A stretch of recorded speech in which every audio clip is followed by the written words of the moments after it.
bakka dur magaalota hujii dhuunfarratti haasoytanirraa hujii hawaasatti isin amma waan biyyarratti haasoo jirta wallee laafiftanii laaltan fakkaata malee horii ummata haja dhimma ummata irratti haasomaa jiru amma dhimma ummata jaarsalloon tiifatu xarafa biyyaa jiru khooyruu qotatu xarafa biyyaa jiru dhimmi irratti haasawaa jiru dhimma sani kunillee waan tokko tarkaanfii tokkotu waan dhuunfaa haasawurraa waan ummatatti siquu jechuun maallaqaami an medaalliin tiyya maallaqaaniimi hujii namni hojjetu tanaan ajaa'ibsiisa namni dur wamamaatii isaa haasawu nutiin kun gariin keenya ar'a waan ummataa maallaqa jechuun biyya jechuudha kanarratti darajaa haasawan ga'uun bareedaadha wanni harkaanu qabu laaftu akkan ta'in qofa qacello beekuu barbaachisa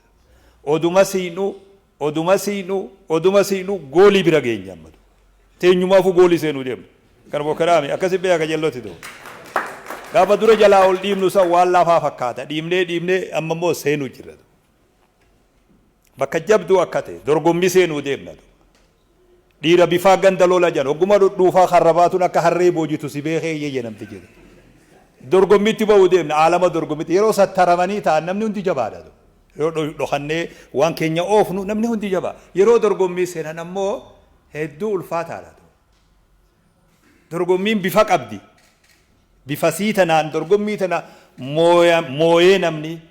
waan manaa ba'eef san argamsiisee godhuurra wanni jabaan jiru kuni kana harkaanu qabu wagga waan ufii dalagu namni hanga fedhellee guddachuun ni mala hoga guddattu teetiif guddatta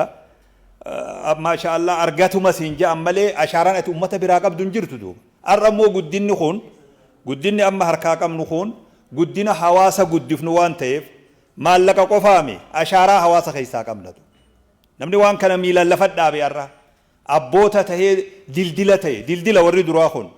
guyyaan namni nagayaan makiinaasaa karaa ceesisuu dhufuuf taa'atu kun immoo dildila shaamaadha bobayeeti warri kun warri amma irra jiru gubatee belbelee dildila ta'e namni duudarra sarra cehee ilmoon as booda dhuftu immoo waan kanatti qananiiti jechuudha yoo irraa faayidaa argatti jechuudha wanni hojjetaa jiru darajaa waan ummatatti akkasiinne isin sun dabbaane warra hojjetaa ture kanallee baanu ani nuu kanan baanatu darajaa waan ummataa gubbaa akka geenye beekuu barbaachisa waan ufii yoo fagaate waan mana keeti siifi jaartiite joolleete hammanumaa irra wal dubbata